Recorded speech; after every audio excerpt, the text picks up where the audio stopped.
दोस्तों, आप जिस तरह से किसी भी व्यक्ति का फ़ोटो को देख करके आप तुरंत से यह बता देते हैं कि यह फ़ोटो किसका है। जैसे देखिए यहाँ पर स्क्रीन पर आपको दिख रहा होगा, जो कि आप तुरंत से गेस कर लिए होंगे, यह अजय देवगन का फ़ोटो है। आज के इस वीडियो में हम लोग सीखेंगे कि मैथ में भी हम लोग इस तरह से कैसे पता कर सकते हैं कि यह किस चीज़ का आकृति है, और साथ में देखिए उसका हम लोग परिभाषा को भी याद करेंगे। अगर आप सीखना चाहते हैं तो मेरे साथ आप इस वीडियो के अंत तक बने रहिएगा। मैं आपको बिल्कुल आसान तरीके से इन सभी आकृतियों का परिभाषा को आसानी से सिखा दूंगा। तो चलिए बिना टाइम को लेट किए इस वीडियो को स्टार्ट करते हैं। यहाँ पर देखिए इतने सारे फिगर है, इसको देखिए हम लोग बारी बारी से समझेंगे। जैसे हम लोग सबसे पहले समझेंगे कि बिंदु किसको कहते हैं। देखिए एक ऐसा आकृति जिसका लंबाई, चौड़ाई या फिर मोटाई नहीं होता है, उसे बिंदु कहते हैं। जैसे मान लीजिए आप कलम के नोक को कुछ इस तरह से रखते हैं, तो यह देखिए बिंदु का निर्माण होता है। तो आप लोग अच्छे से समझ गए होंगे कि बिंदु किसको कहते हैं। अब हम लोग समझेंगे कि रेखा किसको कहते हैं। देखिए अनंत लंबाई वाली वैसी आकृति जिसका चौड़ाई और मोटाई नहीं होता है, केवल लंबाई होता है, उसको रेखा कहते हैं। यानी देखिए रेखा का कोई भी अंत बिंदु नहीं होता है। तो आप लोग रेखा को भी समझ गए होंगे। चलिए अब हम लोग समझेंगे कि रेखाखंड किसको कहते हैं। देखिए रेखाखंड जो होता है वह रेखा का टुकड़ा होता है, लेकिन देखिए इसमें दो अंत बिंदु होता है। रेखा का कोई भी अंत बिंदु नहीं होता है, रेखाखंड का दो अंत बिंदु होता है। देखिए इसका जो परिभाषा होगा वह किस तरह से होगा। रेखा का वह बिंदु जिसमें दो अंत बिंदु हो उसे रेखाखंड कहते हैं। जैसे मान लीजिए कि एक है ए और दूसरा है बी, तो यह होता है रेखाखंड। अब चलिए हम लोग समझेंगे कि कोण किसको कहते हैं। देखिए इसका परिभाषा होता है जब एक बिंदु से दो या फिर दो से अधिक सरल रेखा गुजरती है, तो वहाँ पर देखिए जो झुकाव बनता है उसको कोण कहते हैं। यह होता है कोण।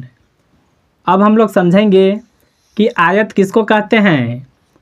देखिए आयत जो है एक चतुर्भुज होता है। जैसे अगर आप किसी भी चतुर्भुज का परिभाषा याद करना चाहते हैं तो वह देखिए किस तरह से होता है।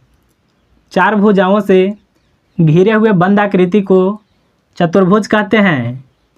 लेकिन देखिए अगर आपको आयत का परिभाषा याद करना होगा तो इसको देखिए आपको किस तरह से याद करना है।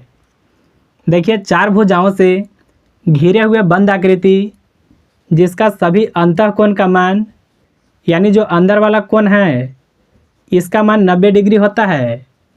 और आयत में दो आमने सामने की भुजा आपस में बराबर होता है, उसे हम लोग आयत कहते हैं। जैसे देखिए यह भुजा अगर 5 सेंटीमीटर है तो इसके सामने वाला यह भी भुजा 5 सेंटीमीटर होगा।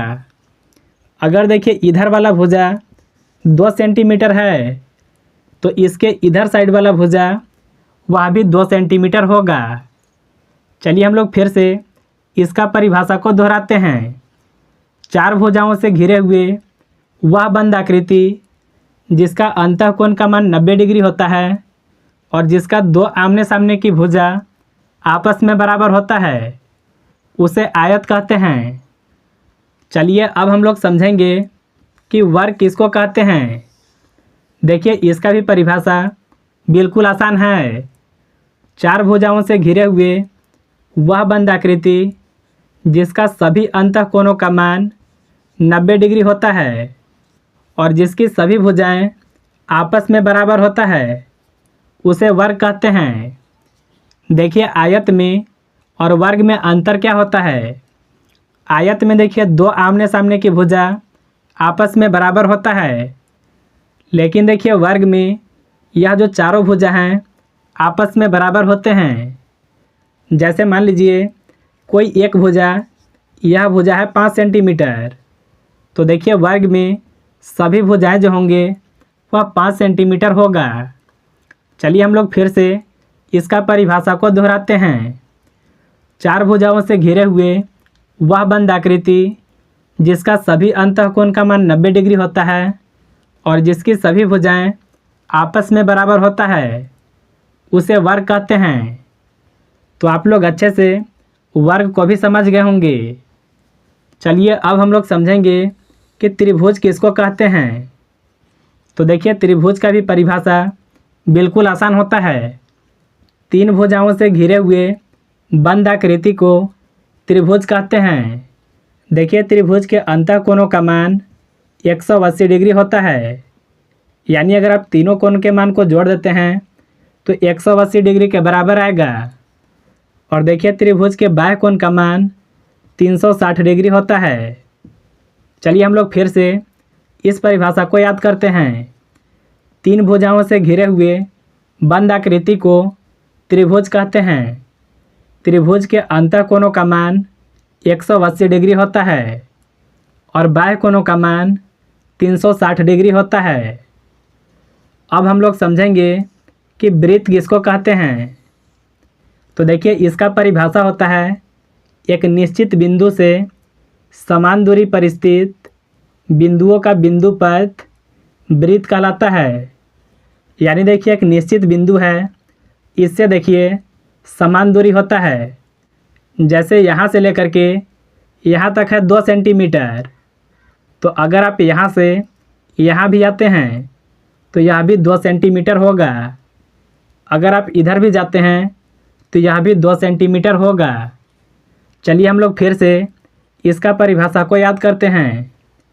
एक निश्चित बिंदु से समान दूरी पर स्थित बिंदुओं का बिंदु पथ वृत्त कहलाता है। तो मुझे उम्मीद है कि आप इसको भी अच्छे तरह से समझ गए होंगे। चलिए अब हम लोग समझेंगे कि घनाभ किसको कहते हैं। देखिए घनाभ जो है यह आयत से मिलकर के बना है। तो इसका देखिए परिभाषा जो है वह बिल्कुल आसान है। देखिए इसका परिभाषा होता है 6 आयताकार फलकों से घिरे हुए बंद आकृति को घनाभ कहते हैं। जैसे देखिए यह जो फिगर है यह एक 3D फिगर है। इसमें अगर आप देखेंगे तो इसमें 6 आयत होगा। देखिए मैं आप लोगों को समझाने का प्रयास कर रहा हूँ। एक देखिए होगा बाहर साइड में और एक उस साइड में, यानी यह वाला। इसके बाद देखिए एक सामने और एक इसके पीछे, यानी इधर। टोटल हो गया 4। एक होगा ऊपर और एक नीचे, यानी देखिए 6 आयत मिल करके एक घनाभ बनता है। तो मुझे उम्मीद है कि आप इसको अच्छे तरह से समझ गए होंगे। अब चलिए हम लोग समझेंगे कि घन किसको कहते हैं। देखिए इसका भी डिफिनेशन बहुत ही आसान है। देखिए घनाभ में 6 आयत होता है, लेकिन घन में 6 वर्ग होता है। यानी देखिए वर्ग को मिलने से घन बनता है। तो देखिए इसका परिभाषा होता है 6 वर्गाकार फलकों से घिरे हुए बंद आकृति को घन कहते हैं। इसमें भी अगर आप ध्यान से देखेंगे तो इसमें 6 घन का उपयोग हुआ है। जैसे एक इस साइड में, एक उस साइड में, एक सामने साइड में और एक इसके पीछे, एक ऊपर होगा और एक नीचे। तो देखिए इसमें 6 घन का उपयोग हुआ है। तो मुझे उम्मीद है कि आप बिल्कुल आसान तरीके से इन सभी आकृतियों को आसानी से समझ गए होंगे।